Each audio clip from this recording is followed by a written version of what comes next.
ఇప్పుడైతే మనం Vizianagaram collector office వద్ద అంగన్వాడీలు వారికి ఉన్నటువంటి కనీస వేతనం పెంచాలని అయితే దాదాపు 1000 మంది అంగన్వాడీలు జిల్లాలో ఉన్న వాళ్ళందరూ మహిళలు అయితే పెద్ద ఎత్తున ఇంత ఎండలో అయితే ధర్నా చేస్తూ ఉన్నారు. వాళ్ళకి అసలు ఏం కావాలి, వాళ్ళకంటూ వాళ్ళ కనీస వేతనం ఎంత ఉండాలి, వారి మాటల్లోనే తెలుసుకున్నాం రండి. ప్రధానంగా ఈ రోజు అంగన్వాడీ వ్యవస్థ 50 సంవత్సరాలు అయ్యింది. ఈ సందర్భంగా దేశవ్యాప్తంగా కూడా అంగన్వాడీ వర్కర్ల జనం దీన్ని బ్లాక్ డేగా తెలియజేయాలని చెప్పేసి అందులో భాగంగా మన రాష్ట్రంలో అన్ని కలెక్టర్ ఆఫీసులలో నలుపు చీరలు తెలియజేయాలని ముఖ్యంగా అంగన్వాడీ వ్యవస్థ 50 సంవత్సరాలుగానే కోర్టులు తీర్పులు ఇచ్చాయి. వీళ్ళందరినీ ప్రభుత్వ ఉద్యోగులుగా గుర్తించాలి, పిఎఫ్ ఈఎస్ఐ సౌకర్యం కల్పించాలి, గ్రాట్యుటీ చట్టం ప్రకారం గ్రాట్యుటీ ఇవ్వాలి, కనీస వేతనం 26,000 రూపాయలు. ఈ రోజు కోర్టు తీర్పులు కూడా రాష్ట్ర ప్రభుత్వం కేంద్ర ప్రభుత్వం పక్కన పెట్టి ఈ రోజు కనీస వేతనం ఇవ్వడం లేదు, పిఎఫ్ ఈఎస్ఐ సౌకర్యం ఇవ్వడం లేదు, సామాజిక భద్రత కల్పించడం లేదు, ఉద్యోగ భద్రత లేదు. కాబట్టి ప్రధానమైన ఈ డిమాండ్ మేము పోరాటం చేస్తున్నాం. వెంటనే కేంద్ర రాష్ట్ర ప్రభుత్వం స్పందించి ఏదైతే ఈ డిమాండ్ ఉందో ఆ డిమాండ్ పరిష్కారం చేయాలి. అలాగే ఈ రోజు అంగన్వాడీ ప్రభుత్వ ఉద్యోగులుగా గుర్తించడం లేదు. కొన్ని సంక్షేమ పథకాలను అమలు చేయండి అంటే అవి అమలు చేయడం లేదు. కాబట్టి అయితే సంక్షేమ పథకాలను అమలు చేయాలి, లేదా మమ్మల్ని ప్రభుత్వ ఉద్యోగులుగా గుర్తించండి అని చెప్పేసి డిమాండ్ చేస్తున్నాం. అలాగే అంగన్వాడీలు 10th క్లాస్ చదువుకొని ఉన్న అంగన్వాడీలందరినీ మెయిన్ వర్కర్లుగా చేస్తామన్నారు. మినీ వర్కర్లు 10th క్లాస్ అర్హతుండి కూడా ఈ రోజు రాష్ట్రంలో 600 మంది మినీ వర్కర్లు మెయిన్ వర్కర్లు అవ్వకుండా ఉండిపోయారు.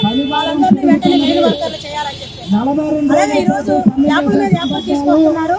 నాకు పరిహారం పెరిగింది అని చెప్పి మేము గతంలో పోరాటం చేశాం. సెల్ ఫోన్ కూడా వెనక్కి గవర్నమెంట్ తిరిగి ఇచ్చాం. నాకు కొత్త సెల్ ఫోన్ ఇస్తూనే మీకు పరిహారం తగ్గిస్తాం, అన్ని యాప్లు కలిపి యాప్ చేస్తామన్నారు. ఈ రోజు మళ్ళీ 950 యాప్ తీసుకొచ్చారు. ఈ రోజు ఆ యాప్ చేయాలంటే ఒక పిల్లోడికి 20 నిమిషాలు పడుతుంది. ఒక పిల్లోడి కోసం ఆ యాప్ చేస్తామా, ప్రీ స్కూలే నడుపుతామా? దీనివల్ల యాప్ చేయలేకపోతున్నా, ప్రీ స్కూల్ కూడా గుర్తుపడుతుంది. కాబట్టి యాప్ భారం తగ్గించాలి, యాప్ అమలు చేయాలి, ప్రీ స్కూల్ బలోపేతం చేసే విధంగా ప్రభుత్వం చర్య తీసుకోవాలని డిమాండ్ చేస్తున్నాం. ముఖ్యంగా మన జిల్లాలో అంగన్వాడీ పట్ల ప్రభుత్వం వచ్చిన తర్వాత రాజకీయ ఈరోజు ఈ ధర్నా సందర్భంగా ఇక్కడికి వచ్చేసిన మా అంగన్వాడీ హెల్పర్లకి కూడా ధన్యవాదాలమ్మా. మేము ఈరోజు ఇలా ఎండను పడి ఇలా రోడ్డును పడి ఎందుకు వచ్చామంటే ప్రభుత్వం మేము గత సంవత్సరం 2 రోజులు ధర్నా చేసినప్పుడు చాలా హామీలు ఇచ్చారు. అందరూ రాజకీయ నాయకులు అందరూ కూడా వచ్చి మాకు చాలా హామీలు ఇచ్చారు. కనీసం మాకు ఒక్క హామీ నెరవేర్చలేదు సరికదా, మాకు పని ఒత్తిడి ఇంకా పెంచి దేశవ్యాప్తంగా కలెక్టర్ కార్యాలన్నింటి దగ్గర కూడా ధర్నా నిర్వహిస్తూ ఉన్నారు అంగన్వాడీ కార్మికులు. అంగన్వాడీ 26,000 రూపాయలు చెల్లించాలని చెప్పి మేము డిమాండ్ చేస్తూ ఉన్నాం. వీళ్ళకి హెల్పర్లకి 7,500 రూపాయలు, అంగన్వాడీ కార్మికులకి 11,500 రూపాయలు ఇస్తూ ఉన్నారు. ఈ 7,000 తోటి 11,500 రూపాయలతోటి కుటుంబాన్ని గడపడం అనేది సాధ్యం అవుతుందా?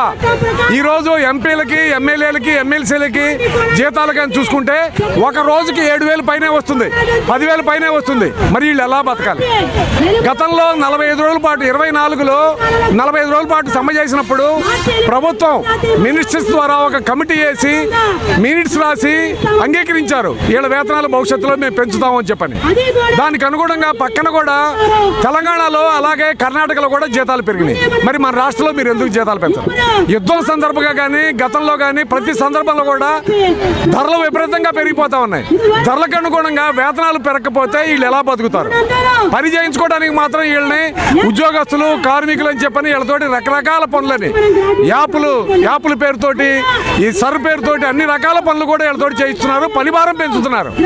మరి పని చేసేటప్పుడే వీళ్ళ కార్మికులు అంటున్నారు, జీతం పెంచమంటేనే మీరు స్కీమ్ వర్కర్లు అంటున్నారు. సుప్రీంకోర్టు ఏం చెప్తుంది? పని చేసే వాళ్ళందరినీ కూడా ఉద్యోగస్తులుగానో కార్మికులుగానో గుర్తించాలి, కానీ ఇలా సేవకులు అని చెప్పని పేరు చెప్పి మీరు జీతాలు ఎగ్గొట్టడానికి వీల్లేదని చెప్పని సుప్రీంకోర్టు జడ్జిమెంట్లు ఉన్నాయి. వీళ్ళకి గ్రాట్యుటీ పర్మనెంట్ కార్మికులతో సమానంగా గ్రాట్యుటీ ఇవ్వమని చెప్పని సుప్రీంకోర్టు జడ్జిమెంట్ వచ్చింది. కాబట్టి వీటన్నిటిని పరిశీలించినప్పుడు మీరు ఖచ్చితంగా కనీస వేతనం 26,000 రూపాయలు చెల్లించాల్సిందే. లేకపోతే మాత్రం భవిష్యత్తులో నిరవధిక సమ్మెకు కూడా అంగన్వాడీ కార్మికులు సిద్ధం. ఎంతటి పోరాటానికైనా ఇక్కడ ఉన్నటువంటి కార్మికులు పోరాడతారో ఆ పోరాటానికి మేము సిఐటిగా మద్దతునిస్తామని చెప్పి తెలియజేస్తా ఉన్నాం.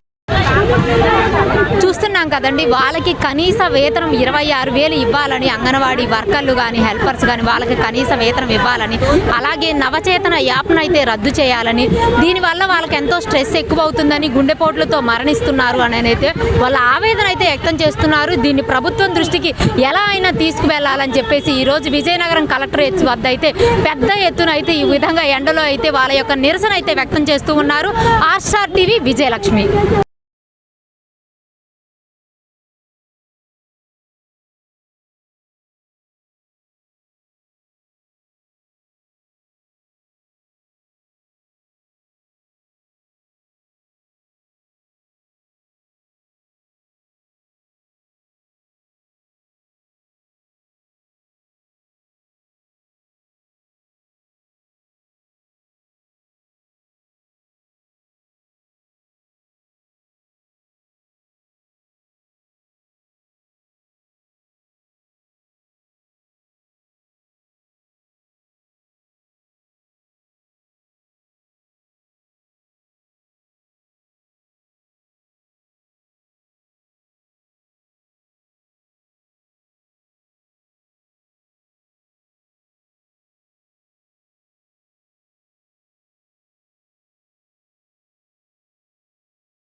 ఆధార్ కార్డు పారేస్తున్నారు.